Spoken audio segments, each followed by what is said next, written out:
Hi everyone, I'm Gordon Burkell from Filmmaker U. At Filmmaker U, we create courses for film professionals to deepen and diversify your existing skill set. You can check them out at filmmakeru.com. Every week we go live Friday at 2 p.m. with a film professional to chat and give you a chance to join us and ask questions.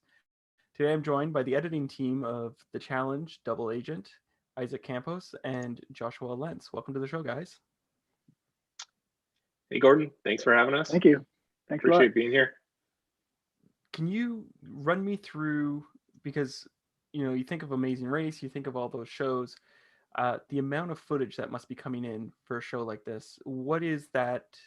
How much is coming in? How do you guys wrangle that and work with your assistants to get everything under control? I'm gonna take that, Josh. Yeah. Go ahead. There's a ton of footage. I mean, there's an asinine amount of footage. Luckily, our story team, headed by Danny Waskow, takes care of most of that. Where we kind of have to sort through it is when it's a challenge and there's they have 20 cameras that have shot something. We have a lot of specialty cams that we have to sort through. So yeah, it's more just like you see how much time you have, and then you start working backwards on like, what can I actually take a look at? What can I dive into and see what else is there versus like, what did the string out just give us and works, and we can just go with that. Yeah, luckily per episode, it's not like we're digging through days and days of footage. It's just, a couple days. So it's not like horrible. It's not like from the entire shoot that we will, that's been done. So it's not it's not terrible. It's just a string out that we get for just those couple days. What's the relationship like with the story producer or the story team? Because I feel like that would be a really important relationship between you guys and them to make sure that the final product is right. Oh yeah. I mean, Danny and their team and the story team are just the best. Like, so when we get like a string out of whatever episode we're working on, luckily for us, since the team is so good, like we don't have to do a lot of digging for other stuff. Like it's all there, and our job as an editor is pretty much just to cut down what's there and just make just keep the story alive and not cut out any scenes.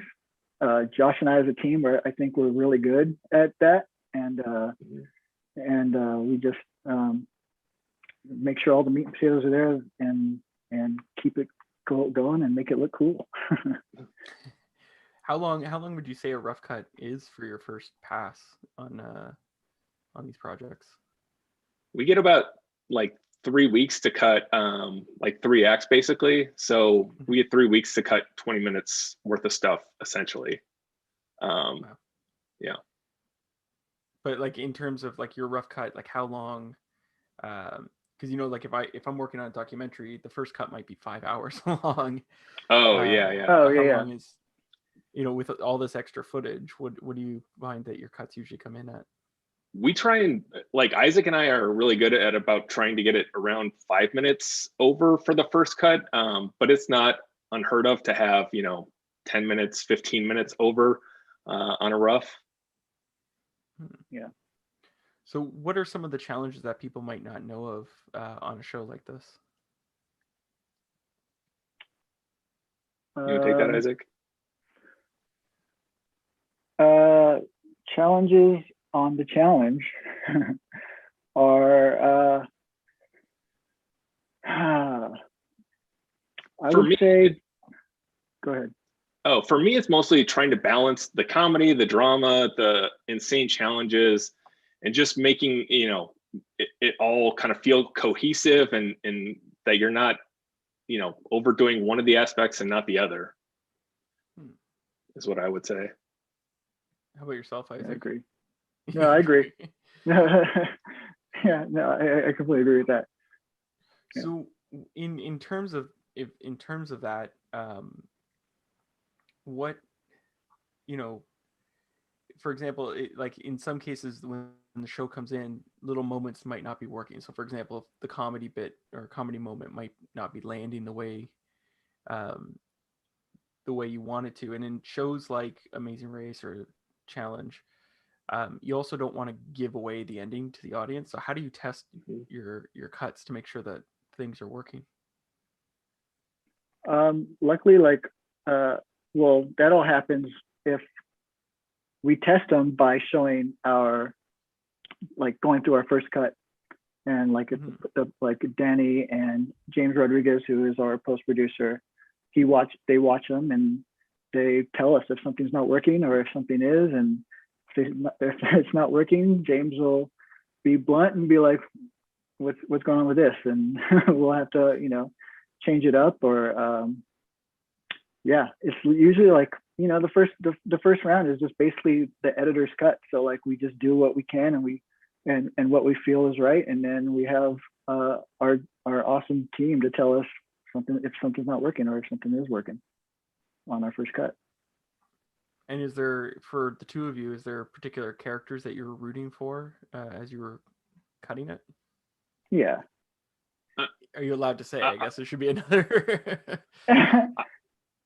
I would say I like for everyone. It's very diplomatic. Because my whole thing is like, I want to make sure that people root for everyone, because if you're rooting for everyone, then, you know, you have a vested interest in who ends up winning it all. If they get into arguments or, you know, fights with other people, you're going to be really interested in what happens there. I grew up watching the show. Yeah, so anybody that tries hard and really cares about, you know, trying to win, I'm a fan of. How would you say, because you, sorry? Oh, go ahead. Well, I was going to say, because you grew up with the show, how would you say it's changed? I mean, besides the shift from, you know, the real world actors or characters to reality TV in general. Yeah, so when it started, I would say that it was more of a fun thing, you know. I think Ace during Challenge All Stars said that people used to, you know, stab each other in the back over a scooter, and now the prize pool is $1 million, which has definitely put the competition a lot more at the forefront, which I think is a good thing. I think it's elevated the show. But yeah, back in the day, it was just like a crazy cast of characters that was really, really entertaining to watch. That's why I loved it.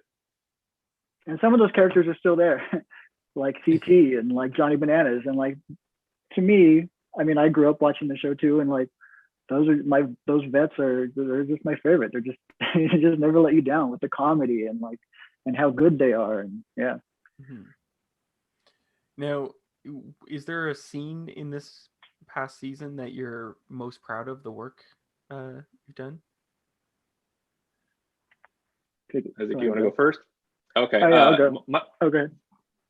My favorite scene was I had two characters, CT and Big T, and they were an unlikely duo. They came together during our first episode 5, and then in our next episode they had a huge falling out, and I actually got to cut the scene where Big T stands up to CT and tells him that what he did was messed up. And I loved cutting that scene, because seeing her stick up for herself versus CT, who's kind of, you know, a legend in the challenge, it was just really awesome to see her do that.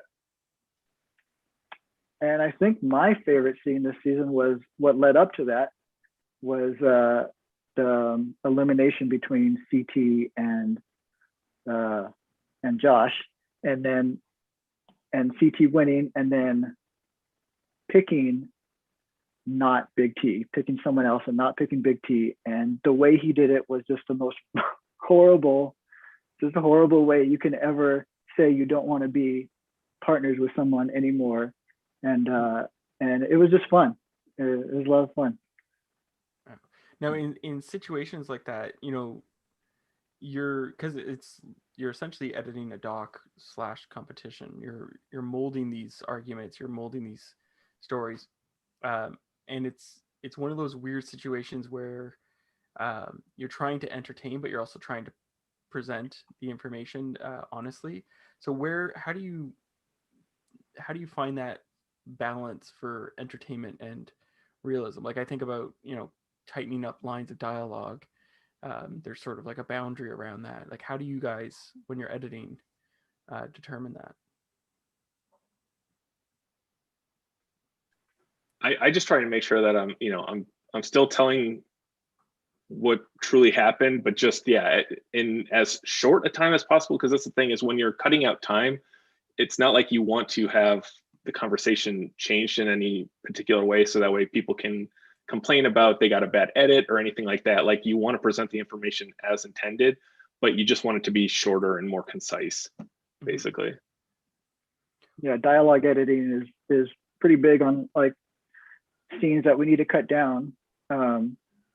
Being good at dialogue editing, I mean, you want to cut out all the, ums and ahs and stuttering and stuff like that, and maybe just cut out like a bunch of sentences about something that they're talking about that doesn't really have anything to do with the scene.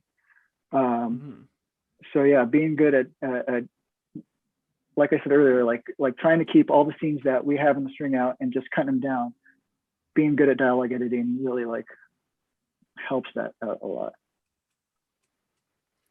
And so how did you guys get involved with the show? So I started off on, when I moved out here, I became a logger on the Real World, and I was on Real World for, I think, 12 seasons. I had obviously always watched Challenge growing up, but I didn't want to show my cards. So I kept, Jack was the boss at the time. I kept telling him like, hey, do you have an extra spot on Challenge? And he'd be like, oh, I don't know, we're full up. And I didn't want to say like, I love this show, please hire me on it, because I didn't want him to be like, okay, I don't want this freak on it. But yeah, so finally a spot opened up, and then James was the boss at the time, and he asked me if I would come on, and I was so happy. Yeah, same here. I started off as a logger too. Yeah. And I started off as logger on Real World 29, 30, whatever the second Las Vegas one was. So many seasons. So, yeah, so 25. I don't remember which one it was. And then I just worked my way up from there. They went from a logger to it's called the Sponge, where you just ingest all the media. And then from there, I went to an assistant editor on Bad Girls Club, where Josh and I first started working together, because he was already an editor on Bad Girls Club, and then became an editor on Bad Girls Club. And yeah, and then James asked me to come over to Challenge once Bad Girls Club ended. Now, as loggers, when you guys were logging, was there any storyline that you're like, oh, I wish they kept that, but obviously for time they had to cut it? No, I was only a logger for a month, and it was, and I love the Real World, but it was so boring, because you're literally logging every minute that's happening. In fact, I don't even think that they have loggers anymore. I think now it's just, yeah, I think now it's just they have dailies editors who will take a day's worth of footage and then trim it down to say like 20-30 minutes. But yeah, loggers is not a thing anymore. Thank God. Thank God. Yeah. Were you worried that they were going to ask you to go back and log some more? No, thankfully. Yeah, when I got moved up, I became a digitizer, which I think was like before the Sponge, on Bad Girls Road Trip. And then, yeah, I never looked back. Now, you guys have both mentioned Bad Girls. What is that? Because I haven't seen it up here in Canada. We had much music. So there's Bad Girls in Canada? What? Yeah. It's basically like the Real World with Bad Girls. Yeah. So there's a lot of fighting, like fist fighting in that show. Yeah. They were great reality television characters. I loved them. Oh yeah. Yeah. Great TV. Is there, because you're currently working on the show you guys both wanted to work on, by the sounds of it, but is there another show that you would love to try out? Reality wise, I can't think of any other than this may sound dumb, but I've always wanted to work on like a HGTV show, like House Flipping or something. I just love those shows for some reason. But I mean, scripted. What is I would it love about to do those it. shows? I don't know, man. I don't know, but I love those They shows. just work. Yeah. Wow. Sorry, but you're saying unscripted? Oh yeah, but for scripted, I'm a sucker for like cop dramas or like medical dramas, like all those Chicago shows, man. I would love to like edit something like that. And then Joshua, I'm yourself? I'm a huge Star Wars nerd, so Mandalorian, you know, obviously I would do anything to be on that show. If anybody is watching and you're on Mandalorian, I'll assist. I don't care. Just You're gonna get a please. call and they're gonna be like, "We need loggers." We just need to go back to logging. I would do it for Mandalorian. And what about a reality show? Reality show, let's see. This is really stupid, but my wife is obsessed with the Housewives, and New York is her favorite. Yeah, so I would love to be on New York, just so that way she could be totally entertained by my work. Now, what would you guys say is, like, you know, something you weren't expecting, because you wanted to get onto the challenge, right? And you've achieved that, but what was something, you know, you didn't realize about the show before you got onto it? Isaac, you want to go first, or you want me to? You go ahead.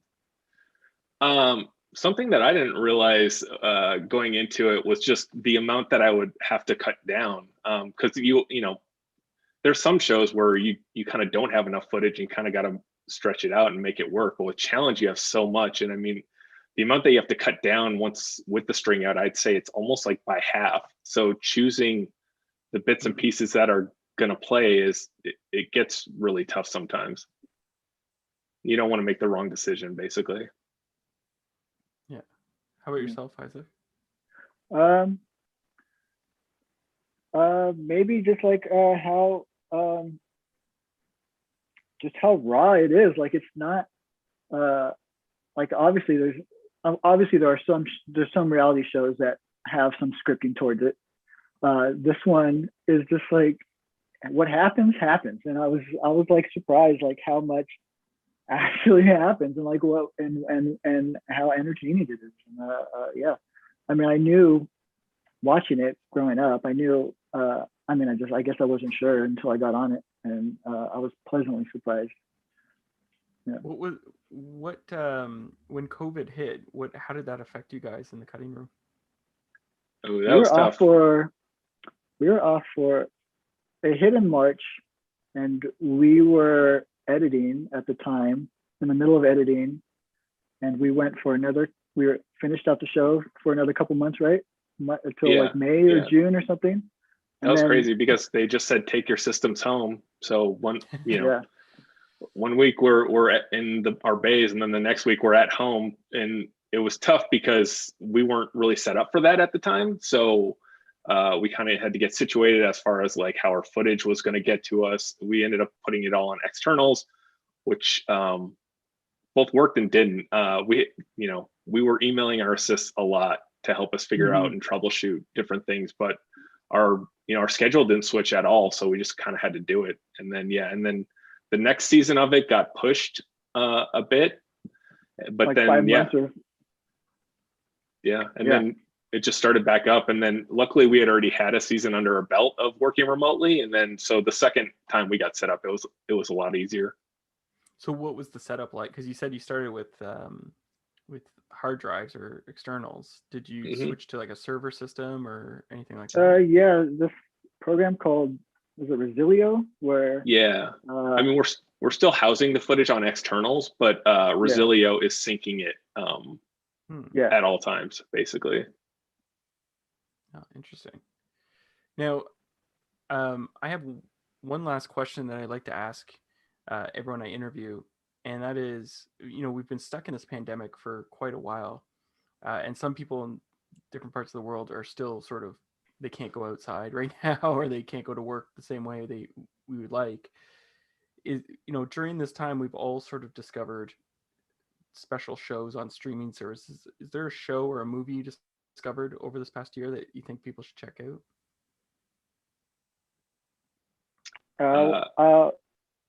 There's man, I watch so much stuff. That Mayor of Eastland, I think it's Mayor of Eastland on HBO. Like, that's a great show. The new season of Love, Death, and Robots. I mean, I'm a sucker for great animation, and that was awesome. What about you, Josh? my favorite like series of the last year was probably Queen's Gambit, which I don't think is news to anyone. That it's had a ton of acclaim. It's great. It's as advertised. I just watched the Mitchells versus Machines, which was really awesome. And then and then Invincible, the animated series on Amazon Prime. I'm most of the way through that, and it is awesome. Yeah, I think a reviewer for it, when I heard it, and I was like, yeah, that's the perfect thing we should be telling people, is like, make sure to watch it all the way to the end because of the first episode.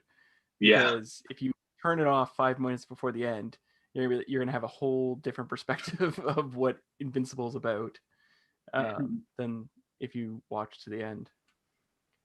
Yeah, I got 2 episodes left, and I will knock them out tonight. I will start watching that tonight. Well, thank you guys for letting me interview. Yeah, thanks so much, for Gordon. having us. All right, this have was a great. good weekend. Thanks, you too. Thanks. Bye-bye. All right, take care.